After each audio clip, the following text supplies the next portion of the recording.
Doctor Padma Sharma की कहानी दधी, अक्षत और दुर्वा आज आपके सामने सुनाने जा रही हूँ। सविता ने दधी में शालिग्राम को नहलाया, फिर दुर्वा दल से पानी डाला और उन्हें कपड़े से पोंछकर वस्त्र पहनाए, टीका लगाकर अक्षत चढ़ाए, उन्हें प्रसाद लगाया। अपनी पूजा समाप्त कर वे कमरे से बाहर निकल ही रहे थे कि उन्हें राधिका का आक्रोशित स्वर कानों में पड़ा। देखो माँ, आज बड़े भाई साहब फिर से सब्जी ले जा रहे हैं, इन्हें रोकती क्यों नहीं? वह कलेजा थामे पति के पास आ खड़ी हुई। राम रतन ने बिटिया को प्यार से समझाते हुए कहा, ले जाने दे बेटी, तेरा भाई ही तो है। राधिका मुंह बिचकाती हुई बोली, हाँ भाई है तो क्या हुआ, अभी बड़के भाई साहब ले जा रहे हैं, फिर छुटके भाई साहब ले जाएंगे। तुम यूं ही कमा कमा कर कंगाल होते रहना। फिर थोड़ा रुक कर तनिक क्रोध में बोली, राशन पानी यहीं से लेना था तो अलग ही क्यों हुए थे? इनके यहाँ कभी लेने जाओ तो प्याज की गांठ भी नहीं मिलती। राम रतन ने सविता की ओर देखा। सविता ने अपनी नज़रें धरती में गड़ा दी। आए दिन की चकचक, वह बाप बेटी के बीच में पड़ना नहीं चाहती थी।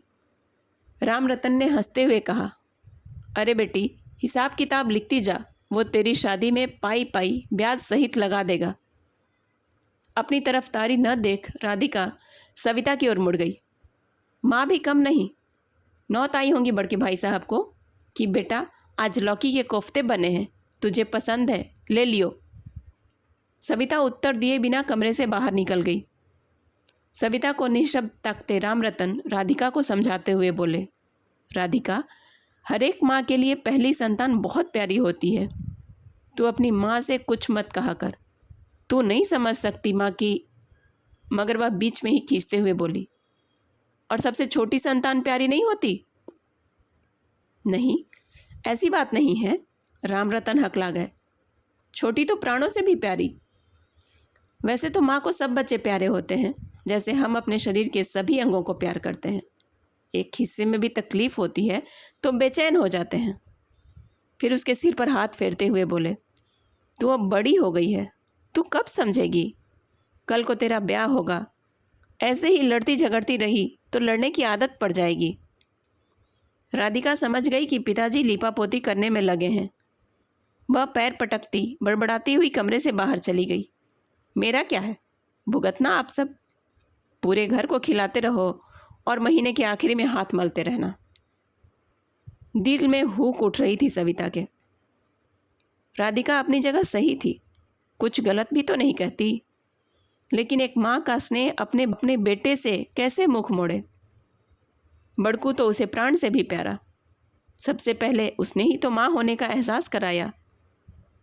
वे स्वपंखी दिन लहरा उठे अखियों में जब वह गर्भ में आया। सविता चली गई अपने गर्भगृह में और अचानक गाज गिरी।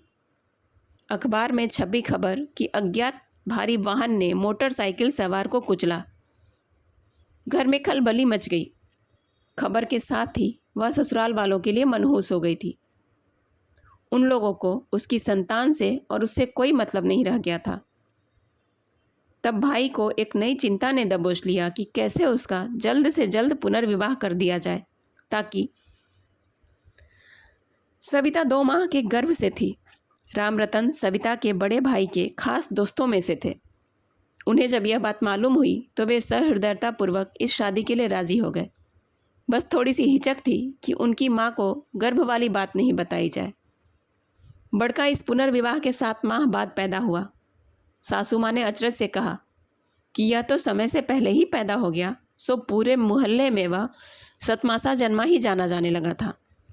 लेकिन सास तो सास, उनके मन में घर कर गई शंका। 2-2.5 महीने तक उन्होंने नाती को ढंग से खिलाया नहीं। उनकी निगाहें हमेशा यही निर्णय करने में लगी रहती कि यह उनके ही कुल का दीपक है या नहीं। वे तो छठी भी पूजने को तैयार नहीं थी। वो तो बेटे की जिद ने उन्हें नवा दिया। फिर तो धूमधाम से 10 टौन भी मना और जोर शोर से कुआं भी पूजा गया, लेकिन उनकी खोज जारी रही। बड़के की मालिश करते समय वो हमेशा उसके नाक नक्श की तुलना राम रतन से करती। उसकी हरकतों को राम रतन के बाल रूप से मेल बिठाती रहती, पर शंका थी की समाप्ति नहीं होती थी। पर शनै शनै बड़के की अटखेलियाँ दादी माँ का मन जीतने में सफल हो गईं। अब वे एक पल भी उसके बिना नहीं रह पाती। अब वे उसे अपने संग सुलाती, मंदिर ले जाती, यहाँ तक कि सविता मायके जाती तब भी वे उसे अपने पास ही रख लेती। सविता का दिल अजीब से सुकून से भर उठता। उस पहले परिणय और प्रणय को वह लगभग भूल ही गई। बाद में उनकी भी 2 औलादें छुटकू और राधिका हुए। सासू माँ का भी देहांत हो गया। सबको यही पता था कि उनकी 3 संतानें हैं। बड़की वाली बात सविता और राम रतन ने अपने हृदय में दफन कर ली थी। राम रतन के आंगन में दुर्वा दल फैले हुए थे। आस पड़ोस के लोग पूजा के लिए दूब मांग कर ले जाते। राम रतन सोचते थे कि जिस प्रकार पूजन सामग्री में दधी, अक्षत और दुर्वा आवश्यक है, वैसे ही मेरे इस परिवार में ये तीनों बच्चे भी जरूरी हैं। तीनों में से एक भी 1-2 दिन के लिए कहीं चला जाता तो राम रतन बेचैन हो जाते थे। वे तीनों बच्चों में बड़के को अधिक प्यार करते। वे हमेशा सचेत रहते कि इसके प्रति उनसे कहीं अन्याय न हो जाए। छोटी सी तनख्वाह में घर चलाते हुए उनके बच्चे बड़े हो गए। बड़का ग्रामीण बैंक में नौकरी करने लगा था। उसके लिए खूब रिश्ते आ रहे थे। एक सुंदर पढ़ी लिखी लड़की से उसकी सगाई कर दी गई। घर में पहली शादी थी, सो धूमधाम से हुई। बड़का जब सेहरा बांध कर आया तो सविता ने पल भर को अपने पहले पति को याद कर लिया। राम रतन पर शादी का कर्ज चढ़ गया था और घर में एक सदस्य बढ़ जाने से खर्चा भी बढ़ गया। महीने के आखिर में जेबें खाली हो जाती थीं। बड़का नौकरी करता था लेकिन सारा वेतन अपनी अंटी में दबा जाता। सविता ने दबी जुबान से उससे 1-2 बार कहा, तेरे पिताजी का हाथ तंग पड़ता है, भाई बहन की पढ़ाई भी है, तू पिताजी को महीने के खर्च के लिए रुपए दे दिया कर। मगर उसने कोई ध्यान नहीं दिया, जैसे कुछ सुना ही ना हो। घर खर्च में तो रुपए नहीं दिए, अलबत्ता हर माह वह घर के लिए सजावटी सामान खरीद कर लाने लगा। पहले रेडियो ले आया, फिर पंखा ले आया, कुछ दिनों बाद टेप रिकॉर्डर भी ले आया। कुछ सामान जो ज़्यादा कीमती था वह किश्तों में खरीद लिया। धीरे धीरे मिक्सी, अलमीरा, सोफ़ा व टीवी भी खरीद लिए। घर में सभी लोग खुश थे। घर सजने से घर का स्टैंडर्ड भी बढ़ गया था।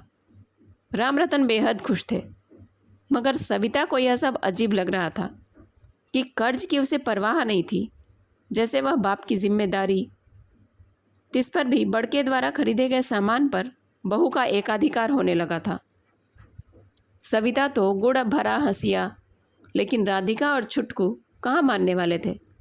वे अपना विरोध समय समय पर जताते रहते। बच्चे बड़े हो रहे थे तो पढ़ाई का खर्चा भी बढ़ रहा था। कमाने वाला 1 और खाने वाले 6 व्यक्ति थे। घर में ऊपरी सामान, फल फ्रूट, मेवा, मिठाई इत्यादि तो कुछ होता नहीं था, इसलिए अनाज पर ही पूरा भोजन टिका रहता था। कई बार माह के अंत में अनाज की कमी पड़ जाती, लेकिन बड़का अपने रुपए चाँपे रहता। वह कबूलता ही नहीं कि उसके पास रुपए हैं। हर बार उसका उत्तर होता, मेरे पास रुपए नहीं हैं। तरह तरह के हिसाब बताकर वह स्पष्ट कर देता कि तनख्वाह खर्च हो गई है। लेकिन यहाँ वहाँ से राम रतन के कानों में खबर आ ही जाती कि बड़का बैंक में रुपए जमा कर रहा है। कुछ समय बाद छुटके की भी कंप्यूटर ऑपरेटर की नौकरी लग गई और उसका भी विवाह हो गया। छुटका गृहस्थी चलाने में एक मुश्त अल्प राशि दे देता था और सब जिम्मेदारियों से पल्ला झाड़ लेता था। महीना समाप्त होने से पहले ही राम रतन की जेबें पूरी खाली हो जाती थी। उन्हें अपनी ही ज़रूरत पूरी करने के लिए पैसे नहीं बचते थे। उधर दोनों बेटों के बैंक बैलेंस बढ़ रहे थे। सब कुछ जानकर भी राम रतन चुप थे।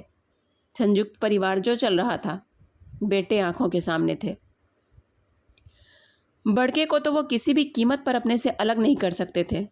मोमबत्ती की मानिंद जलकर वे घर को रोशन करने में लगे थे। मगर धीरे धीरे छोटी बहू के दिमाग में यह बात पलने लगी कि मेरा पति घर में पैसे देता है तो मैं अधिक काम क्यों करूं। उसने सुबह देर से उठना शुरू कर दिया। घंटे भर तक अपने कमरे की झाड़ पोंछ करती, आराम से नहाना धोना होता। वह रसोई में आती तब तक खाना तैयार हो जाता।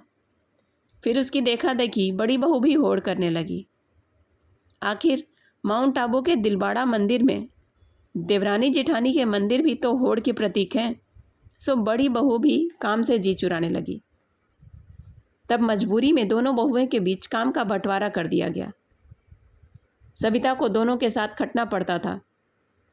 वह कहती कुछ नहीं, शांत निस्तब्ध अंदर ही अंदर पारे के समान घुलती जा रही थी। बहुओं का पारा उसके शरीर को गलाता जा रहा था और वह बीमार रहने लगी थी। सुबह का खाना बनाना बड़ी बहू की जिम्मेदारी थी और रात का खाना बनाना छोटी बहू की। राधिका घर के ऊपरी काम निपटा लेती थी। मार्च का महीना था। राधिका की परीक्षाएं चल रही थीं।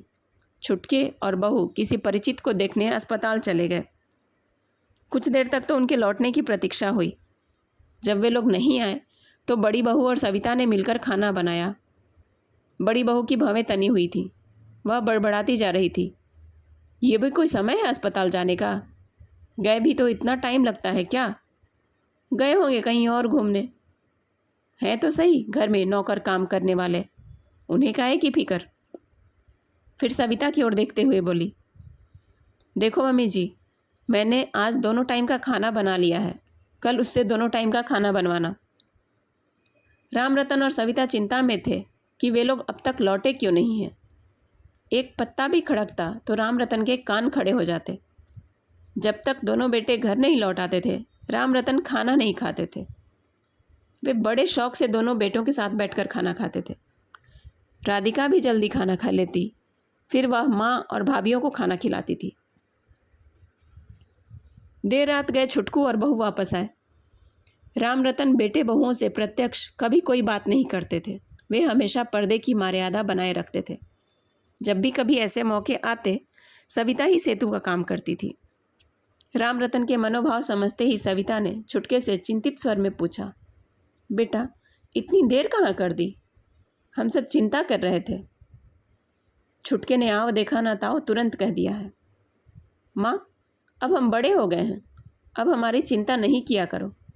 कहीं जाते हैं तो टाइम तो लग ही जाता है। यह सुनकर सविता अवाक रह गई। उसे छुटके से ऐसी उम्मीद नहीं थी। कुछ भी हो, बड़के ने कभी जवाब नहीं दिया। माँ बाप की ममता को ये लोग क्या समझें। घंटा आधा घंटा ज़्यादा होते ही दिल कैसा धड़कने लगता है। राम रतन को भी अच्छा नहीं लगा। वे खून का घूंट पीकर रह गए। दूसरे दिन शाम को बड़का रोज की तरह पिताजी के पास आकर बैठा। थोड़ी देर में बहू भी आ गई। राम रतन को खटका लगा कि आज क्या बात है जो बहू भी आ खड़ी हुई है। बड़का धीरे से बोला, पिताजी कल छुटके किसी को देखने अस्पताल नहीं गया था? वो दोनों पिक्चर देखने गए थे। राम रतन ने संक्षिप्त प्रश्न किया, तुझे कैसे मालूम? सुरेश कह रहा था, वह भी कल शाम को पिक्चर देखने गया था। सुरेश बड़के का दोस्त है। राम रतन को मालूम है सुरेश कभी झूठ नहीं बोलता। उन्होंने ऊंची आवाज़ में सविता को बुलाया। उन्होंने सविता से पूछा, कल छुटके ने क्या कहा था? अस्पताल जा रहे हैं? सविता कुछ समझ नहीं पा रही थी। उसने हाँ में गर्दन हिला दी। बड़ी बहू को राम रतन के कमरे में देख उसके पेट में जाड़ा भर गया। जब कभी शिकवा शिकायत करना होती है तभी बहुएं बैठक में आती हैं। सविता का उत्तर पाते ही बड़ी बहू फट पड़ी। पिक्चर जाना ही था तो झूठ क्यों बोल गए? कोई रोकता थोड़े ही है। कह जाते तो काम भी जल्दी निपटा लेते। उन्हें लगा होगा कि पिक्चर की कहेंगे तो सबको चलने के लिए पूछना पड़ेगा। छोटी काम से जी चुराती है, इसलिए तो शाम को गई। मैटिनी शो नहीं जा सकती थी? माँ जी की तबीयत खराब थी, दीदी की परीक्षाएं चल रही थीं, ऐसे में पिक्चर का शौक चढ़ाया था। फिर हाथ नचाती हुई बोली, ना बाबा ना, ऐसे माहौल में मैं उसके संग नहीं रह सकती। राम रतन रात भर ऊहापोह में रहे। उन्होंने छुटके और बहू को अपने से अलग करने का फैसला कर लिया। सुबह जब वे पूजा करने बैठे तो मन में बेचैनी थी। राम और लक्ष्मण के बीच दूरी दिखाई दे रही थी। उन दोनों की आंखों में अपनत्व की गहराइयाँ नहीं, ईर्ष्या द्वेष की चिंगारियाँ नजर आ रही थीं। राम रतन ने अपनी दृष्टि वहाँ से हटा ली। पूजा की थाली उठाने के लिए उन्होंने हाथ बढ़ाया। हाथ कांप जाने से थाली हिल गई। दधी की कटोरी दुर्वा के साथ एक तरफ खिसक गई थी और अक्षत बिखरे पड़े थे। लेकिन छुटकू ने यह मुद्दा उठा ही लिया कि भाई साहब तो रुपए भी नहीं देते, फिर उन्हें संग क्यों रखा जा रहा है। उस दिन सविता पहली बार बोली थी और निर्णय भी कर दिया था कि दोनों बेटों को अलग कर दिया जाए। एक ही घर में 3 चूल्हे हो गए। पूजा की थाली में दधी, अक्षत और दुर्वा एक दूसरे से छिटक गए थे। राम रतन हाथ बढ़ाकर उन तीनों को एक साथ रखने की कोशिश करते, लेकिन उनके हाथ कांप जाते। वे मायूस और भगवान की मूरत निहारने लगते। राम रतन दिन में तो अकेले खाना खा लेते थे, रात में अकेले खाना नहीं खा पाते। दोनों बेटों की चौकियां खाली नजर आती। दिल में एक हुक सी उठती। मुंह में पड़ा कौर बाहर निकलने को होता। वे सविता का चेहरा देखते और जबरन कौर को अंदर निकलने की कोशिश करते। इस प्रक्रिया में एक जोर का ठसका लगता और खांसी दम निकालती। आंखों से पानी बहने लगता। हवा के वेग के साथ बहुओं की बातें भी कान के पास से होकर गुजरती। अकेले में अम्मा खूब घी और खूब तला बनाकर खिला रही होंगी, इसलिए तो खांसी आ रही है। बेटों के अलगाव ने उन्हें समय से पहले ही बूढ़ा कर दिया। मन में प्रायश्चित, हृदय में उद्वेलन, आंखों में पीड़ा और वाणी में विराम आ गया था। बड़का लिमिट में सब्जी भाजी लाता था। वह सुबह शाम मुख्य घर से ही एक कटोरी सब्जी ले आता और उसका काम चल जाता। एक दिन बड़ी बहू ने उसे अकेले सब्जी नहीं खाने दी। दूसरे दिन से कटोरी की जगह कटोरे ने ले ली। सविता मुख बनी बनने वाली सब्जी की मात्रा बढ़ाती जा रही थी। वक्त ज़रूरत गेहूं और दाल दफार भी दे देती थी वह। आज राधिका कॉलेज से जल्दी आ गई थी। उसने बड़के को सब्जी ले जाते देख लिया था और विवाद खड़ा हो गया था। समय गुजरता गया। दोनों लड़कों के बच्चे हो गए। राम रतन और सविता दादा दादी बन गए थे। वे दोनों पोते पोतियों को बहुत प्यार करते थे। मूल से ज़्यादा ब्याज प्यारा होता ही है। जब भी किसी बात पर घर में विवाद हो जाता तो बहुएं बच्चों को उन लोगों के पास नहीं आने देती। वे लोग भी जानती थीं कि इन बच्चों को खिलाए बिना उन लोगों को नींद नहीं आएगी। वे अप्रत्यक्ष रूप से राम रतन को परेशान करती थीं। वे खून का घूंट पीकर रह जाते थे। धीरे धीरे नल और बिजली बिल भुगतान 3 हिस्सों में बांटा जाने लगा। एक दिन तो सिर से पानी ही गुजर गया। कुलदेवी की पूजा का अवसर आया। कमरे की पुताई व सफाई होनी थी। कोरे बिछाने के लिए पुड़ियाँ भी बनानी थीं। इधर दोनों बहुएं में होड़ मची थी कि काम कौन करे। अंत में सविता ने ही हिम्मत करके सफाई की। पूजा के समय दोनों बहुएं भी अपने अपने कमरे से पूड़ियाँ ले आईं। यह देखकर सविता की छाती हिल गई। पूजा में भी बंटवारा हो गया। सहमती सी बोली, किसी दिन हमें भी मत बांट लेना। आंख भर आई थी। दधी से खटान आ रही थी। अक्षत में घुन पड़ा हुआ था और दुर्वा दल सूख रहे थे। पति का रिटायरमेंट करीब आता जा रहा था। राधिका की शादी की चिंता अब दिन रात व्याप रही थी। राम रतन के पास इतने रुपए नहीं थे। उन्होंने एक दिन दोनों बेटों को बुलाया और अपनी बात रखते हुए कहा, राधिका की शादी करनी है। लड़का ढूंढे उससे पहले हमें अपना संकल्प भी तय करना होगा। सभी लड़के वाले यही पूछते हैं, शादी कितने की करोगे? लड़के खामोश बैठे सुनते रहे। वे दोनों के चेहरों को पढ़ते हुए फिर से बोले, आज के ज़माने में 2-2.5 लाख रुपए से कम में तो शादी की सोच भी नहीं सकते। तुम अपनी जेब दिखा दो तो हमारी भी चिंता कम हो, उसी हिसाब से सोचें। इस बीच बड़का कुछ कहना चाह रहा था, लेकिन छुटके को देखकर शांत रह गया। वह मन ही मन अजीब सी पेशोपेश में पड़ गया। छुटके को सपने में भी अनुमान नहीं था कि किस बात के लिए बुलाया जा रहा है, नहीं तो अपनी बीवी से सलाह मशवरा करके ही आता। इसलिए वह बड़के का ही मुंह ताकने लगा और सोचने लगा कि जितने रुपए की वो कहेंगे उतने मैं भी दे दूंगा। वह सोच रहा था कि बड़ा भाई ज़्यादा रुपए तो लगाएगा नहीं। मन ही मन गुत्थियाँ सुलझाते हुए थोड़ी देर बाद बड़का बोला, 1-2 दिन में बता देंगे। फिर संकल्प से क्या होता है, लड़के के हिसाब से कम बढ़त तो हो ही जाती है। अच्छा लड़का मिलेगा तो ज़्यादा रुपए लगाने पड़ेंगे। राम रतन समझाते हुए बोले, वही तो मैं कह रहा हूँ, एक आइडिया तो लग जाता। हाँ तो बता देंगे, अभी ऐसी क्या जल्दी है? कहते हुए बड़का चलने को उद्यत हो गया। वह देहरी पर ठिठकी सबकी बातें सुन रही थी। सविता देहरी पर ठिठकी सबकी बातें सुन रही थी। बेटों के जाते ही उसका लावा फूट पड़ा। ऐसे बेटों को जना है अपनी कोख, ऐसे बेटों को जना है। अपनी कोख का जाया कहते भी लाज आती है इन्हें। फिर आंखें पोंछते हुए बोली, लड़की हमने जनी है, हम ही निपटाएंगे जैसे होगा। राम रतन स्तब्ध रह गए। सविता को क्या हो गया? यह तो कभी उफ तक नहीं करती। आज टूट गया सब्र का बांध। वे जैसे उसे हृदय से लगाते हुए बोले, सब व्यवस्था हो जाएगी, तुम अपनी कोख को मत कोसो। औलाद तो किस्मत से होती है, हम अपना सब कुछ लगा देंगे। ऊपर वाले ने चोंच दी है, चुगने को भी वही देगा। रात का समय था। राम रतन टीवी देख रहे थे। बड़का भी आया और पिताजी के पास बैठ गया। जमीन पर बैठी सविता खाना खा रही थी। सविता गुस्से में थी, इसलिए बड़के को सब्जी लेने को भी नहीं कहा।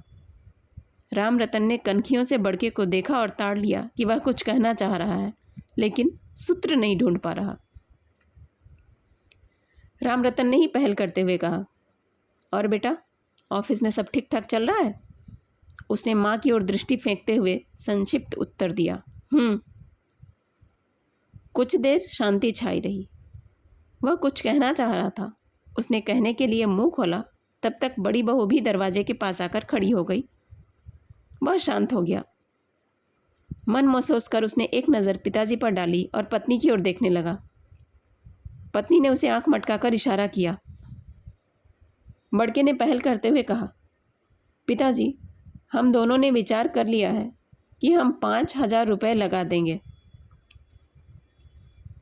राम रतन को काटो तो खून नहीं। वे तो सोच रहे थे दोनों बेटे 30-40 हज़ार रुपये तो लगा ही देंगे। उस रात सविता को नींद नहीं आई। रात और अधिक स्याह लग रही थी। चंदा में दाग दिखाई दे रहा था। चांदनी में तपन महसूस हो रही थी। सर्द बयार में अगन लग रही थी जैसे। जी में हुक सी उठ रही थी कि वह बड़का के आगे जाकर अपनी छाती कूट डाले। आज उगल दे कि तुझे अनाथ होने से बचा लिया जिसने, उससे एहसान फरामोशी कर मेरी कोख लजा दी तूने। होते ही मर जाता तो ये मुझे सुल आज काहे गढ़ते। निश्वास दर निश्वास करवटें बदल रही थी वह। मस्तिष्क में द्वंद्व चल रहा था। ऐसी ही होती हैं औलादें। किसको दोष दें, अपने खून को या बरसों से विस्मृत धुंधला चेहरा आंखों में नाच उठा। राम रतन का ख्याल कर कलेजा मुंह को आ रहा था। सहसा वह एक हल निकालते हुए बोली, राधिका की शादी की चिंता मत करो, घर बेच दो, बेटे अपना इंतजाम खुद करेंगे। राम रतन चौंकते हुए बोले, नहीं, अपने बच्चों को दर दर की ठोकरें खाने के लिए कैसे छोड़ दूं? मेरा भी तो इनके प्रति कोई फ़र्ज है। पहले फ़र्ज है, फिर कर्ज है। अभी तो सिर छुपाने को जगह है, फिर कहाँ जाएंगे ये लोग? छोटे छोटे बच्चे कहाँ रहेंगे? अपना घर अपना होता है। अपनी छत के नीचे भूखे प्यासे नंग धड़ंग पड़े रहें, कोई उंगली नहीं उठाएगा। सविता करवट लेकर लेट गई। जागते हुए रात भी कितनी भयानक लगती है, यह उसने आज और भी शिद्दत से जाना। काली आकृतियाँ उसी की ओर बढ़ी चली आ रही थीं। वे उसे खींच रही थी। किसी ने उसके हाथ पकड़ लिए, किसी ने पैर। सब अपनी अपनी ओर खींच रहे थे। वह हिलडुल भी नहीं पा रही थी। और उसके बाद घर में एक अजीब सी लक्ष्मण रेखा खिंच गई थी।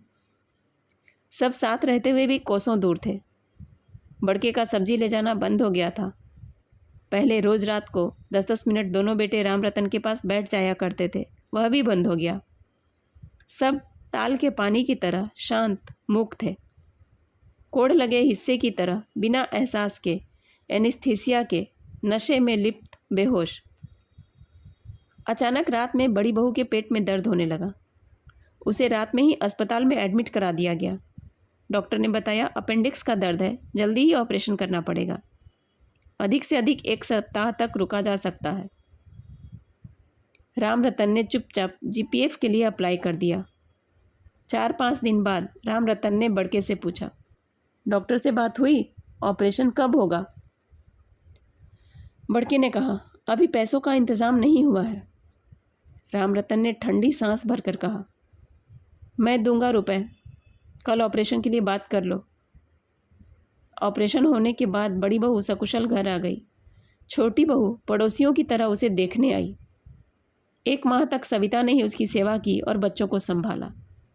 यह देखकर छोटी बहू की भ्रिकुटी में बल पड़ते रहे। सविता को जब पता चला कि ऑपरेशन में रामरतन ने रुपए दिए हैं तो वह बहुत नाराज हुई। रामरतन ने ही उसे समझाया, रुपए बच्चों से बढ़कर थोड़े ही हैं, रुपया तो हाथ का मैल है। बच्चे सुखी रहें, इसी में हमें संतुष्टि है। जहाँ तक राधिका का सवाल है, उसकी किस्मत होगी तो अपने आप सब इंतजाम हो जाएगा। कम रुपए रहेंगे तो छोटी नौकरी वाला लड़का देख लेंगे। रामरतन के तर्कों के आगे वह चुप हो गई।